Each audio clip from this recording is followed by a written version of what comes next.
Hey bookworms and thriller fanatics! Welcome back to the channel, where we dive deep into the pages of the most gripping and thought-provoking stories out there. Before we get started, if you're new here, or even if you're a regular, make sure you hit that like button, drop a comment below with your thoughts on psychological thrillers, and definitely subscribe so you don't miss out on our future book discussions. We've got some truly captivating reads lined up. Today, we're plunging into the shadowy world of Carter Wilson's Tell Me What You Did, a novel that will burrow its way under your skin and leave you questioning everything you thought you knew about memory, guilt, and the desperate lengths a parent will go to for their child. This isn't just your run-of-the-mill thriller. It's a masterclass in psychological suspense, where the past refuses to stay buried, and the truth is a slippery, ever-shifting landscape. So grab your favorite beverage, settle in, and let's unravel the intricate layers of Tell Me What You Did.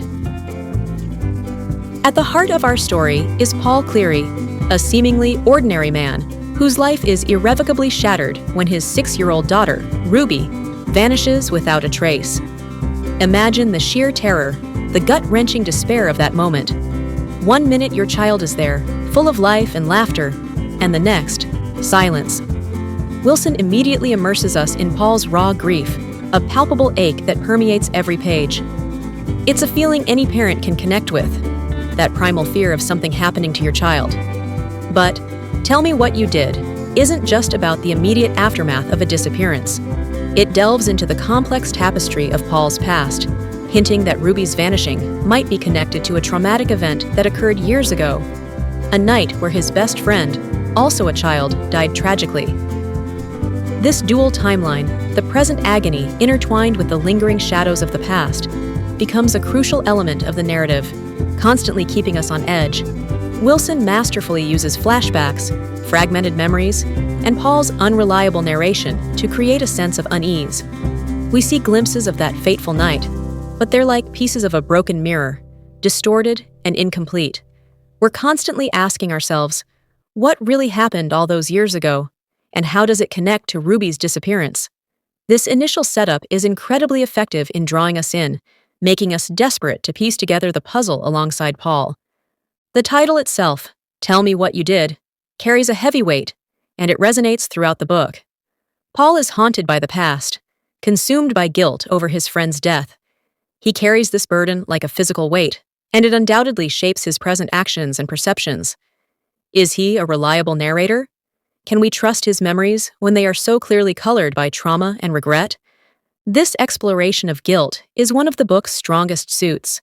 Wilson doesn't shy away from showing us the messy, destructive nature of unresolved trauma. Paul's grief for Ruby is compounded by his long-held guilt, creating a volatile emotional state. He's desperate to find his daughter, but is he also subconsciously seeking redemption for the past? This internal conflict adds a layer of depth to his character, making him more than just a grieving father. He's a man wrestling with his own demons. Think about it. How often do our past mistakes and regrets color our present experiences? A careless word spoken years ago can still sting. A past failure can still haunt our confidence. Wilson takes this universal human experience and amplifies it to an extreme, showing us how deeply buried secrets and unresolved guilt can impact our lives and the lives of those around us. As the story progresses, we are gradually given more pieces of the puzzle surrounding that long-ago tragedy. Through Paul's fragmented memories and interactions with others, we start to get a clearer picture of what happened on that fateful night. There was a storm, a dangerous dare, and a terrible accident, but the details remain hazy, shrouded in the fog of Paul's childhood trauma and perhaps even repressed memories. Wilson uses this slow reveal to build suspense. Just when we think we have a grasp on the past, a new detail emerges, shifting our understanding of events. It's like trying to assemble a jigsaw puzzle in the dark, where you can only feel the edges of the pieces. This fragmented approach keeps us constantly guessing, questioning Paul's recollections, and wondering if there's more to the story than he remembers, or is willing to admit. Consider how our own memories can be unreliable. Time can distort events, emotions can color our recollections, and sometimes our minds protect us by burying painful truths. Wilson expertly plays on this fallibility of memory, making us question not only Paul's version of the past, but also the very nature of truth itself. Enter Sarah, Paul's wife and Ruby's mother. Her grief is just as profound, but she processes it in a different way. Initially, they are united in their shared loss, but as the investigation drags on and Paul's behavior becomes increasingly erratic, cracks begin to appear in their relationship. Sarah starts to question Paul's sanity, his memories, and even his involvement in Ruby's disappearance. This introduces a crucial element of doubt into the narrative.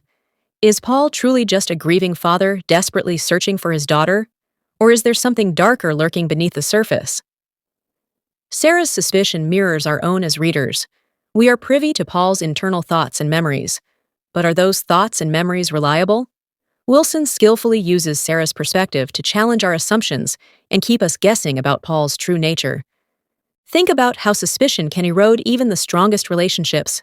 When trust is broken or questioned, it can create a chasm between people. Wilson explores this dynamic with sensitivity and nuance, showing us the devastating impact of doubt on a marriage already strained by unimaginable tragedy. Adding another layer of complexity is Detective Reynolds, the lead investigator on Ruby's case. He approaches the situation with a detached, logical perspective, focusing on the evidence and potential leads. Unlike Sarah, who is driven by emotion, Reynolds relies on facts and procedure. His interactions with Paul are often tense, filled with unspoken questions and subtle accusations. Reynolds sees the inconsistencies in Paul's story, the gaps in his memory, and the strange coincidences that seem to link the past and the present. He represents the objective eye, the voice of reason in a situation fraught with emotion. The dynamic between Paul and Reynolds is fascinating.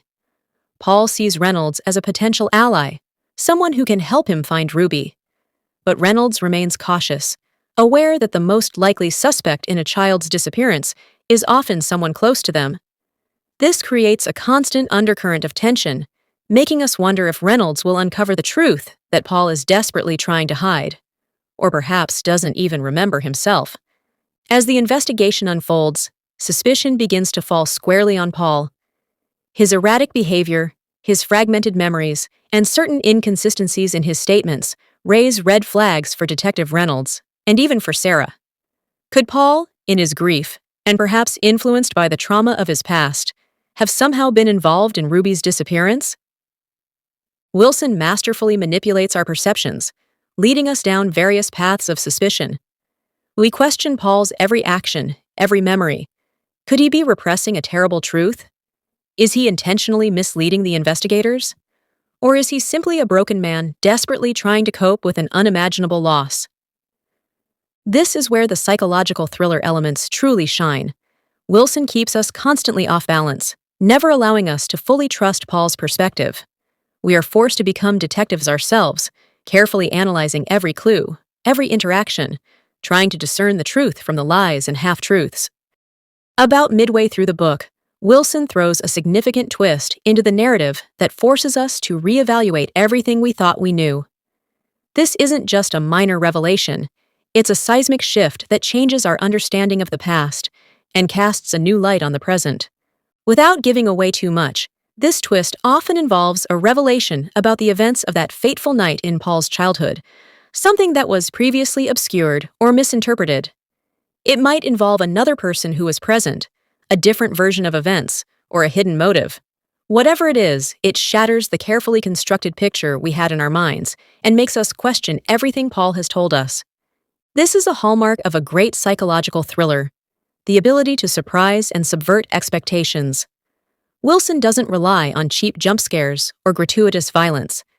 Instead, he uses carefully crafted plot twists to challenge our assumptions and keep us thoroughly engaged. It's a moment where you might literally gasp out loud, realizing that the story you thought you were reading was something else entirely.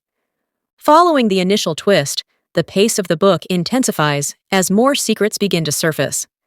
The past and the present become increasingly intertwined, and the connections between Ruby's disappearance and the childhood tragedy become clearer, albeit in a tangled and often disturbing way. We learn more about the other people involved in that past event, their lives, and how that night has continued to impact them. These secondary characters often hold crucial pieces of the puzzle, and their interactions with Paul reveal further layers of deceit and hidden motives. It's like peeling back the layers of an onion. Each layer reveals something new and often unpleasant. Wilson expertly crafts a web of interconnected secrets, showing how past actions can have far-reaching consequences, impacting not only the individuals involved, but also future generations. Beneath the surface of the mystery and suspense, Tell Me What You Did also explores the powerful and often complex theme of parental love. Paul's desperate search for Ruby is driven by an overwhelming love for his daughter. He is willing to do anything, to endure any hardship, to bring her home. However, the book also delves into the darker side of parental love, the potential for obsession, the blurring of boundaries, and the lengths to which a parent might go to protect their child, even if it means crossing moral or ethical lines. Think about how fiercely protective parents can be. This instinct, while natural and often beautiful, can sometimes lead to questionable actions.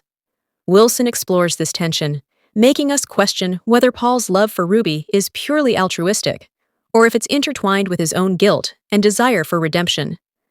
As the story hurtles towards its climax, the tension becomes almost unbearable. The pieces of the puzzle finally start to come together, and the truth about Ruby's disappearance and the events of the past is gradually revealed. The confrontation, when it finally comes, is often emotionally charged and filled with unexpected revelations. Wilson doesn't shy away from the darker aspects of human nature, and the truth, when it is finally unveiled, can be both shocking and heartbreaking. It's important to note that Wilson often excels at creating twists right up until the very end, so even when you think you have it all figured out, there might still be a surprise waiting for you. This keeps the reader completely invested until the final page. Even after the central mystery of Ruby's disappearance is solved, Tell Me What You Did often leaves us with lingering questions and a sense of unease. The emotional fallout from the events of the book can be significant, and the characters are often left to grapple with the consequences of their actions and the truths that have been uncovered. Wilson doesn't always provide neat and tidy resolutions. Instead, he often leaves us to ponder the complexities of human nature, the lasting impact of trauma, and the enduring power of memory. This is what makes his books so memorable. They stay with you long after you've finished reading. Consider how real-life tragedies often leave behind a trail of unanswered questions and lasting emotional scars. Wilson captures this sense of realism in his writing, making the story feel both compelling and deeply resonant. So, why should you pick up a copy of Tell Me What You Did? Well, if you're a fan of intricate psychological thrillers that keep you guessing until the very end, this book is definitely for you. Carter Wilson is a master of suspense, and he expertly weaves together past and present, creating a narrative that is both gripping and thought-provoking. The characters are complex and flawed, their motivations often shrouded in secrecy. The themes of guilt, memory, and the dark side of parental love are explored with depth and nuance. And the plot twists, the plot twists. They will keep you on the edge of your seat and constantly questioning your own assumptions. If you enjoy books that delve into the complexities of the human psyche and leave you pondering the nature of truth and memory, then Tell Me What You Did is a must-read. It's a chilling and unforgettable story that will stay with you long after you turn the final page. And there you have it, a deep dive into the captivating world of Carter Wilson's Tell Me What You Did. I hope this summary has piqued your interest and convinced you to add this thrilling novel to your reading list. Now I want to hear from you. Have you read Tell Me What You Did? What were your thoughts? What were the moments that had you completely hooked? Let me know in the comments below. And of course, if you enjoyed this video and want to see more book summaries and discussions, please give it a thumbs up, share it with your fellow book lovers, and don't forget to subscribe to the channel for more literary adventures. We truly appreciate your support. Thanks for watching and happy reading. We'll see you in the next video.